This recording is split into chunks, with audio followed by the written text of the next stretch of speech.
Good morning student.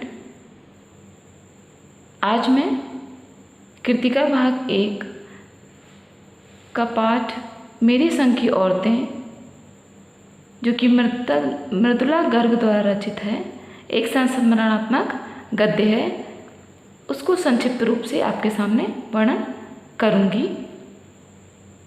लेखिका ने इसमें अपनी दादी, परदादी, नानी और अपनी 4 बहनों का वर्णन किया है। लेखिका ने इसमें बताया है कि उस समय घरेलू समाज में औरतों की क्या आर्थिक स्थिति थी और क्या शैक्षिक स्थिति थी। इससे उन्होंने इस पाठ में परिचय कराया है।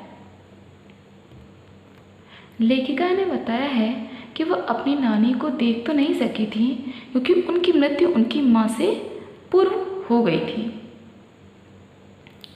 उनकी नानी अनपढ़ थी। उन्होंने अपनी मृत्यु को पास में जान करके उन्होंने अपनी बेटी की शादी आज़ादी की लड़ाई लड़ने वाले एक होनहार युवक से करा दी थी। लेखिका की माँ एक पर्दानशी औरत भी थी। लेखिका की माँ कमज़ोर शरीर की थी। घर और बाहर उनका सम्मान बहुत ही होता था। वे कभी भी किसी की बात किसी से नहीं कहती थी। लेखिका की परदादी, जिन्होंने अपनी बहू के गर्भवती होने पर मंदिर जाकर कन्या के जन्म की इच्छा जताई थी और उन्होंने यह बात सभी के सामने आकर कह दी थी।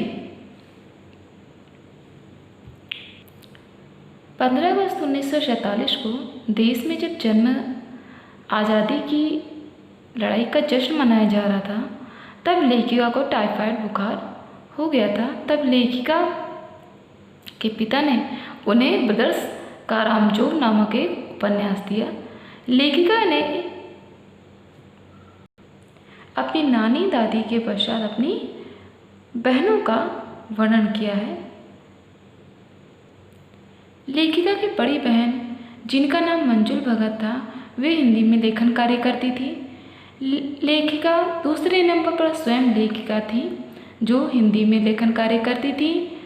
तीसरे नंबर पे चित्रा और चौथे नंबर पे रीनू, जो कि दोनों ही लेखन कार्य से दूर थी। 5वें नंबर पे अचला थी, जो कि अंग्रेजी में लेखन कार्य करती थी। 5वें नंबर पर उनका एक भाई, जिसका नाम राजीव था, वे हिंदी में लेखन कार्य करते थे। विवाह के पश्चात लेखिका को डालमिया जैसे पिछड़े स्थान पर रहना पड़ा था। वहाँ पति और पत्नी एक साथ बैठकर सिनेमा नहीं देख सकते थे।